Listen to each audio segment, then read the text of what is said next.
Izinkan kelompok kami menjelaskan bahwa suatu entitas dapat melakukan aktivitas luar negeri dalam dua cara, yaitu transaksi dalam mata uang asing atau kegiatan usaha luar negeri. Materi kuliah ini menjelaskan bagaimana memasukkan transaksi dalam mata uang asing. Untuk penjelasannya, mari kita lihat pemateri-pemateri dalam kelompok ini. Menyebarkan laporan keuangan dalam mata uang asing ke dalam mata uang penyajian. Di sini kita akan menjelaskan bagaimana memasukkan transaksi dalam mata uang asing dan kegiatan usaha luar negeri ke dalam laporan keuangan suatu entitas dan bagaimana menjabarkan laporan keuangan dalam mata uang asing ke dalam mata uang penyajian. Di sini kita akan membahas transaksi dalam mata uang asing. Sebelum itu, kita harus mengetahui definisi dari mata uang asing. Mata uang asing adalah mata uang selain dari mata uang fungsional entitas. Satu, konsep dan definisi. Menurut PSAK 10/08. Oke, yang menurut PSAK 10/08, yang dimaksud dengan kegiatan usaha luar negeri adalah entitas merupakan entitas anak, entitas sosialisasi, venture bersama atau cabang dari entitas pelapor yang aktivitasnya dilaksanakan di suatu negara selain negara entitas pelapor atau menggunakan mata uang asing selain mata uang entitas pelapor. Yang kedua, kurs adalah rasio pertukaran dalam bentuk dua mata uang. Yang ketiga, kurs penutup adalah kurs spot dalam akhir periode pelaporan. Yang ketiga, kurs spot. Kurs spot di sini adalah kurs untuk realisasi segera. Yang kelima, mata uang fungsional. Mata uang fungsional adalah mata uang pada lingkungan utama di mana entitas beroperasi, yaitu lingkungan di mana entitas tersebut utamanya menghasilkan dan mengeluarkan kas. Selanjutnya, mata uang penyajian. Mata uang penyajian adalah mata uang yang digunakan dalam penyajian laporan keuangan. Selanjutnya, pos moneter. Pos moneter adalah unit mata uang yang dimiliki serta aset dan liabilitas yang akan diterima atau dibayarkan di jumlah unit yang tetap atau dapat ditetapkan. Yang terakhir, selisih kurs. Selisih kurs di sini adalah selisih yang dihasilkan dalam penjabaran sejumlah tertentu suatu mata uang ke mata uang yang lain pada kurs yang berbeda. Terima kasih. Saya akan melanjutkan penjelasan dari Saudari Ridwan Jamili. Sekarang bagian F, mata uang fungsional. Mata uang fungsional merupakan mata uang yang ada pada lingkungan ekonomi utama di mana suatu entitas beroperasi atau dapat disingkat dengan mata uang utama entitas atau juga dapat menghasilkan dan mengeluarkan suatu kas. Salah satu contoh dari mata uang fungsional ini yaitu perusahaan PT Fiona, di mana PT Fiona ini merupakan salah satu PT yang didirikan di Indonesia dan sebagian besar pengeluaran, pembelian, penjualan beroperasi dapat menggunakan USD. Dengan demikian, bahwasanya kita tahu bahwa PT Fiona ini dapat menggunakan mata uang fungsional. Sekarang bagian D. Mata uang penyajian merupakan mata uang yang digunakan dalam menyajikan suatu laporan keuangan dan seperti dalam laporan keuangan, laporan dalam laba rugi dan penghasilan komprehensif lain dan ataupun laporan keuangan perubahan ekuitas dan perubahan arus kas. Dan jika mata uang penyajian berbeda dengan mata uang fungsional, maka suatu entitas harus menjabarkan laporan keuangan yang sesuai dengan mata uang penyajian. Istilah dari penjabaran laporan keuangan ini berarti semua mengkonversi unit pengukuran laporan keuangan dari mata uang fungsional ke mata uang penyajian. Bagian H, pos moneter adalah unit mata uang yang memiliki aset dan liabilitas akan diterima atau dibayar dalam jumlah yang pasti. Contoh dari pos moneter ini yaitu kas, piutang usaha, dan simpanan di bank. Bagian I, selisih kurs adalah selisih yang dihasilkan dari penjabaran jumlah tertentu satu mata uang ke dalam mata uang yang lain pada kurs yang berbeda. Sekarang masuk dalam faktor yang dipertimbangkan dalam menentukan mata uang fungsional. Yang pertama paling mempengaruhi harga jual barang dan jasa, dan yang kedua paling mempengaruhi biaya tenaga kerja, bahan baku dan biaya lainnya. Dan yang terakhir dari negara dan kekuatan persaingan yang peraturannya sebagian besar menentukan harga jual barang dan jasa entitas. Baik, demikian penjelasan dari saya. Pelaporan transaksi mata uang asing ke dalam mata uang fungsional. Yang dimaksud dengan transaksi mata uang asing adalah transaksi yang didenominasikan atau memerlukan penyelesaian dalam mata uang asing, termasuk transaksi yang timbul ketika entitas satu membeli atau menjual barang atau jasa yang harganya didenominasikan dalam mata uang asing. 2.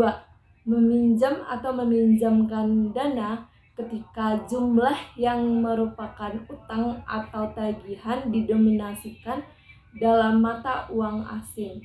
Atau 3. Memperoleh atau melepaskan aset, mengadakan atau menyelesaikan liabilitas yang didenominasikan dalam mata uang asing. Pada pengakuan awal, transaksi mata uang asing dicatat dalam mata uang fungsional dengan menggunakan kurs spot antara mata uang fungsional dengan mata uang asing pada tanggal transaksi, sedangkan pelaporan pada akhir periode. Pelaporan tersebut adalah sebagai berikut. Pos moneter mata uang asing dijabarkan menggunakan kurs penutup. 2. Pos moneter yang diukur dalam biaya historis dalam mata uang asing. 3. Pos non moneter yang diukur pada nilai wajar dalam mata uang asing dijabarkan menggunakan kurs pada tanggal ketika nilai wajar ditentukan. Biasanya tanggal yang dipergunakan adalah tanggal neraca, sehingga kurs yang digunakan adalah kurs penutup. Untuk alasan praktis, kurs yang mendekati kurs aktual pada tanggal transaksi sering digunakan, misalnya kurs rata-rata untuk seminggu atau sebulan dapat digunakan untuk semua transaksi dalam mata uang asing yang terjadi selama periode tersebut, kecuali jika kursnya berfluktuasi secara signifikan. Baik, saya Gracesia Veronica Nenggolan akan melanjutkan membacakan materi. Untuk alasan praktis, kurs yang mendekati kurs aktual pada tanggal transaksi sering digunakan. Misalnya, kurs rata-rata untuk seminggu atau sebulan dapat digunakan untuk semua transaksi dalam mata uang asing yang terjadi selama periode tersebut, kecuali jika kursnya berfluktuasi secara signifikan. Contohnya, pada 1 Desember 2010, Exco perusahaan Indonesia mengimpor barang dagangan dari sebuah perusahaan US senilai $10.000. Utang akan dibayarkan dalam dolar US pada 11 Januari 2011. Mata uang fungsional Exco adalah rupiah. Kurs pada saat itu $1 sama dengan 8.450 rupiah. Dari transaksi ini, Exco akan membuat jurnal persediaan 84.500.000, hutang dagang 84.500.000 untuk mencatat impor barang dagangan $10.000 dikali 8.450 sama dengan 84.500. Bila tanggal 31 Desember 2010 kurs berubah menjadi $1 sama dengan 9.000, maka hutang akan menjadi 9.000 dikali 10.000 sama dengan 90 juta. Dan perusahaan mengakui rugi selisih kurs tersebut sebesar 5.500.000 rupiah. perusahaan akan menjurnal rugi selisih kurs sama dengan 5.500.000, hutang dagang 5.500.000.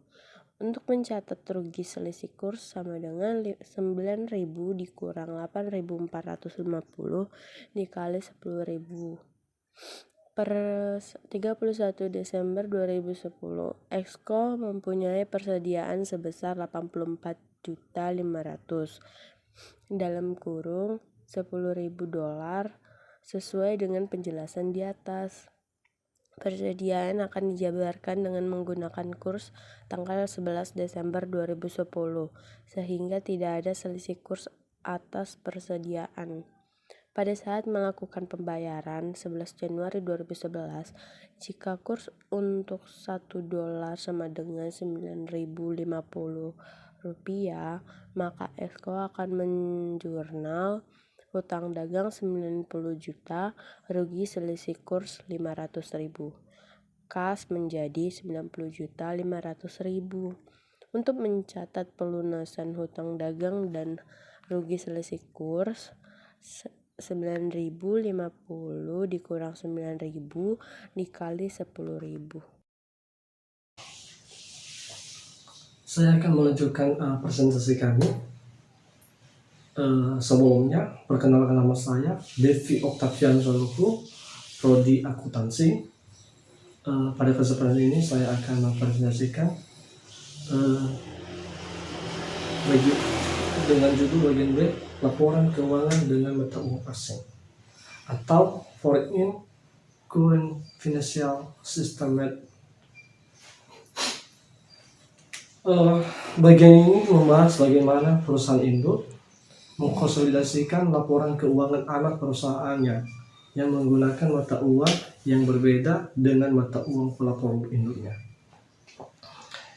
Dalam hal ini, konsep perbedaan mata uang pelapor dengan mata uang fungsional menjadi penting. Di dalam literal akuntansi terdapat dua pendekatan untuk menjabarkan laporan keuangan dalam mata uang yang berbeda dengan induknya, yaitu closing atau closing rate hot dan temporal hot. Sedangkan IFRS dan PSAK hanya menyebut satu saja, yaitu penjabaran dengan metode current rate dengan asumsi mata uang yang digunakan untuk penyajian laporan keuangan anak perusahaan adalah mata uang fungsionalnya. Terima kasih. Baik, saya akan menjelaskan closing atau current rate method atau biasa disebut transaction method. Closing atau current rate method adalah metode yang menjabarkan laporan keuangan dari mata uang fungsional ke mata uang penyajian. Metode ini digunakan untuk pertama, suatu perusahaan yang berdiri sendiri stand-alone entity yang mencatat buku-bukunya dalam mata uang fungsional tetapi menyajikan laporan keuangannya dalam mata uang selain mata uang fungsionalnya. 2. Dan terakhir, anak perusahaan, cabang atau asosiasi yang mencatat buku-bukunya dalam mata uang fungsionalnya kemudian menjabarkan laporan keuangannya ke dalam mata uang laporan induknya untuk kepentingan pensiunan laporan konsolidasi. Baik, terima kasih kesempatan yang diberikan kepada saya untuk melanjutkan materi selanjutnya, di mana materi selanjutnya yaitu bagian kedua tentang temporal method atau biasa disebut remeasurement method, di mana temporal method ini memiliki arti atau pengertian yang disebut sebagai metode penjabaran dari mata uang asing ke mata uang fungsional, di mana juga metode ini memiliki kegunaannya, yaitu salah satu pertama, perusahaan yang terdiri sendiri, bisa disebut juga a stand-alone entity, yang mencatat buku-bukunya dalam mata uang selain mata uang fungsional, tetapi menyajikan laporan keuangannya dalam mata uang fungsionalnya.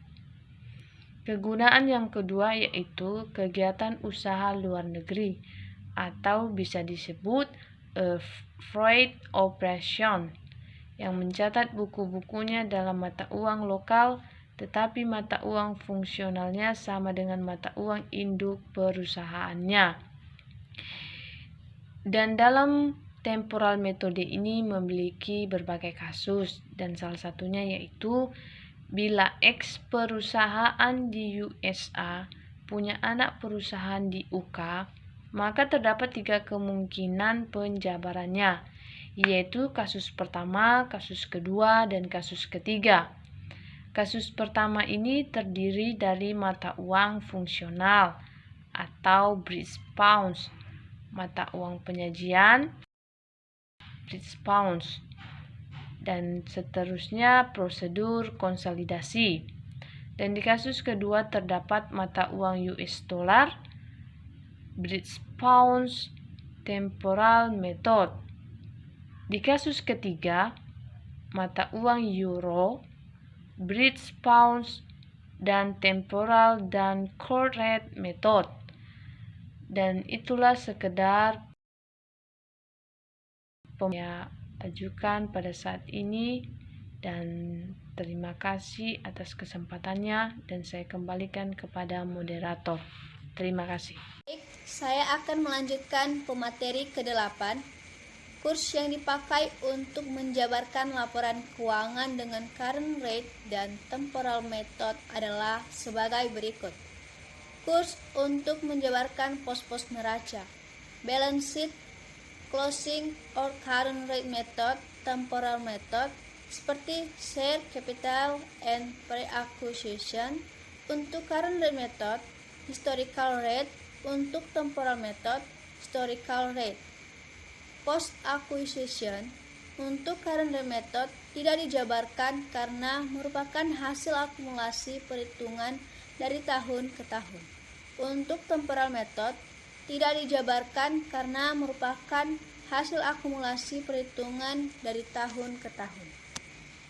Monetary asset and liabilities or cash receivable, payable untuk current rate method, closing atau current rate. Untuk temporal method, closing atau current rate. Non-monetary items at historical cost atau fixed asset, investment at cost, prepaid items, inventories, intangible asset. Untuk current rate method, closing or current rate. Untuk temporal method, historical rate.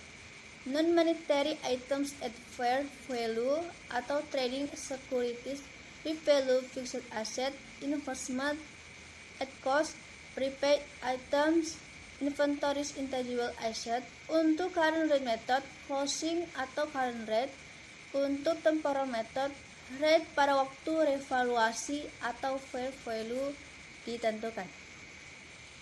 Laba rugi selisih kurs dari penjabaran. Untuk current rate method, ke neraca atau ekuitas sebagai other comprehensive income. Untuk temporal method, ke laporan laba rugi. Kurs untuk menjabarkan pos-pos laba rugi, closing atau current rate method, temporal method, seperti sales, purchase expense, and income items that result in inflow or outflow of monetary items. Untuk current rate method, actual rate hanya untuk kepraktisan digunakan kurs rata-rata dengan asumsi unsur-unsur pembentuk laba rugi tersebut terjadi secara merata. Untuk temporal method, actual rate hanya untuk kepraktisan digunakan kurs rata-rata dengan asumsi unsur-unsur pembentuk laba rugi tersebut terjadi secara merata. Cost of sales untuk current rate, actual rate hanya untuk kepraktisan digunakan kurs rata-rata dengan asumsi unsur-unsur pembentuk laba rugi tersebut terjadi secara merata. Untuk temporal method, baik, saya akan lanjutkan, yaitu aset liabilitas entitas asing tersebut dinilai berdasarkan fair value dari mata uang entitas tersebut, kemudian dijabarkan ke dalam mata uang penyajian induknya menggunakan kurs pada saat terjadinya kombinasi bisnis. Selisih antara nilai wajar investasi dengan hasil penjabaran aset neto diperlukan sebagai goodwill. Bila terdapat antara selisih antara nilai buku dan nilai wajar dan anak perusahaan, membukukan transaksi ke dalam mata uang fungsional, maka selisih tersebut didistribusikan ke aset, liabilitas, dan goodwill menggunakan mata uang lokal, kemudian dijabarkan menggunakan closing atau current rate method.